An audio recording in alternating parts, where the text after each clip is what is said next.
What is going on, guys? I am Jaye the Black. Shout out to everybody that's tuning in. I want to talk about Master P and Romeo. They were on the Breakfast Club. I was sent this interview.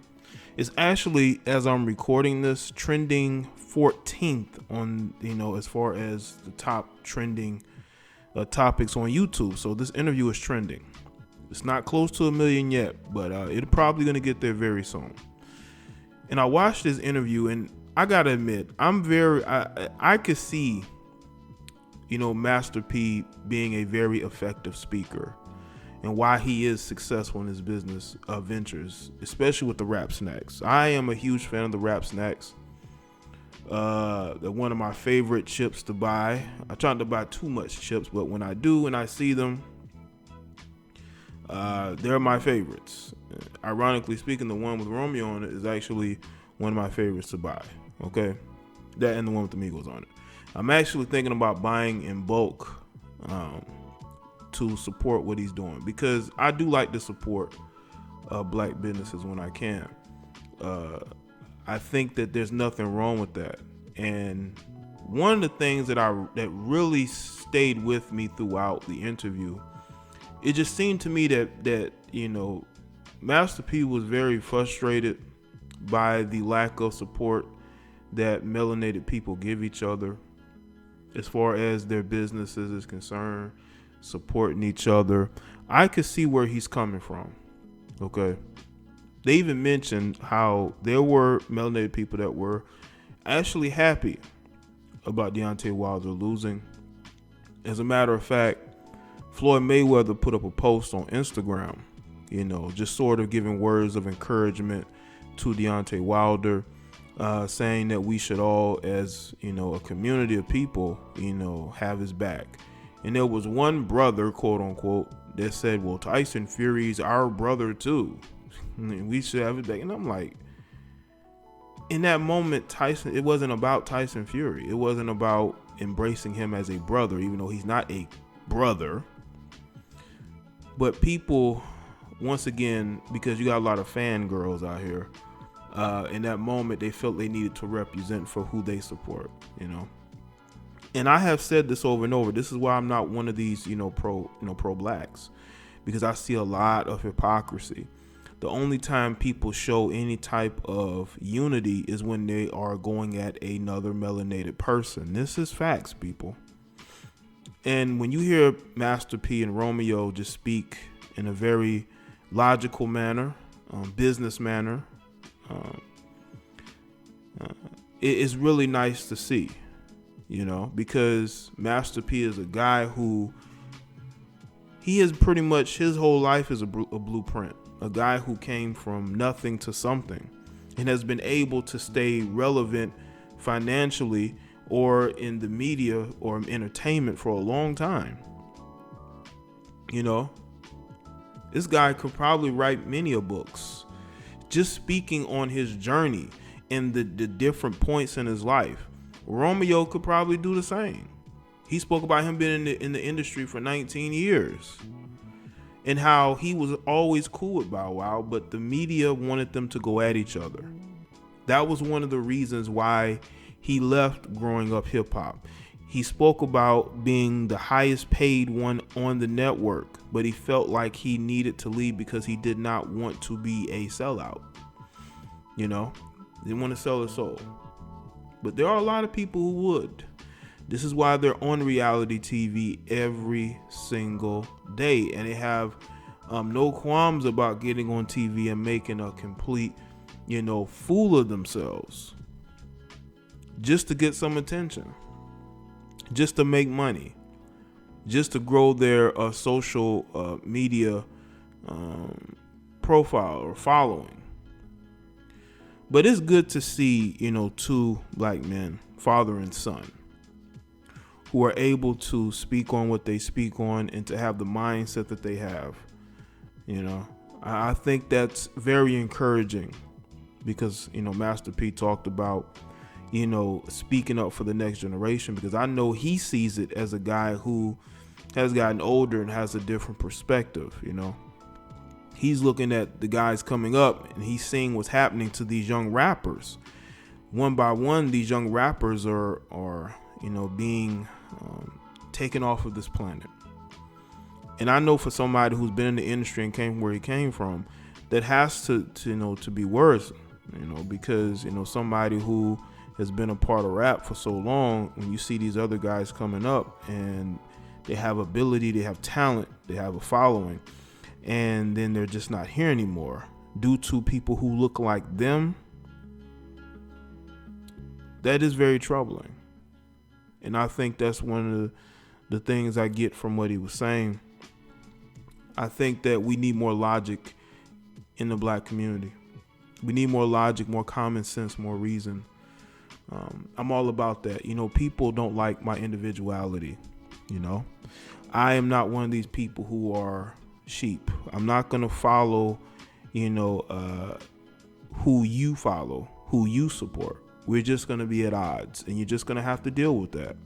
Some people just can't deal with that. Some people don't like to support their own. But Master P made some very good points.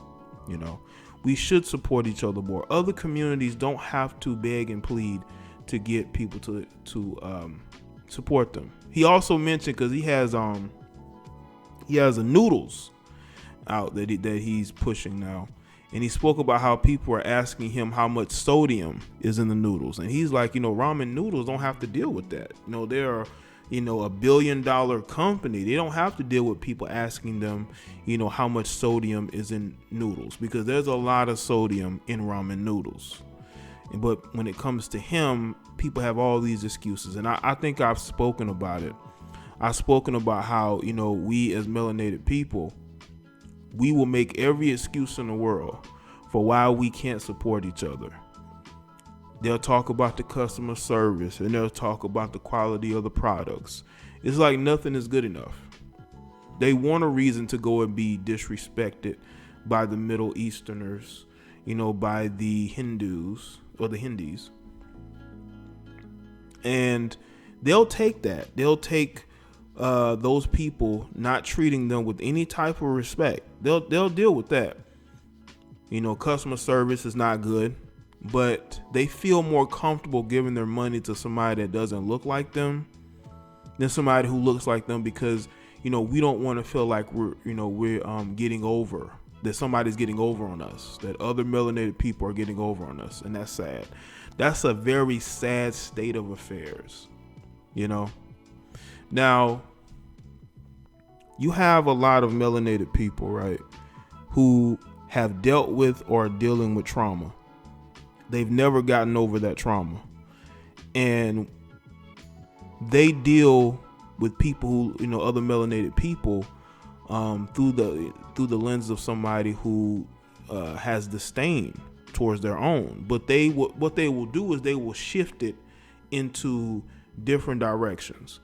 Like, you got people who will claim that they're pro-black, but they're only pro-black because they don't like other melanated people, and they use that to go at them. That's why you never see them talk about this system of oppression. They never talk about Caucasian people, because they don't have a beef with Caucasian people. They probably are dating one. But they do have an issue with other melanated people who look like them. And they're going to use the label of consciousness in order to go at those people, because they've never gotten over that trauma. They've never gotten over it. And that's the problem. You got people who, because they've had, certain experiences with other black people, they're never able to compartmentalize and say, okay, that was that person. I'm not going to take it out on a whole group of people. I'm not going to support their business because of what one person said to me or did to me. Do you know how many other black people I've dealt with in customer service who were awful, who had bad attitudes, and they work for these corporations, these corporate companies, these other businesses that are not owned by black people? Do I take that out on that business? No, I just say, you know what, you just have some very bad people in your customer service. But I will say this though, I don't know what it is, but Walmart has awful customer service. especially in the electronics department.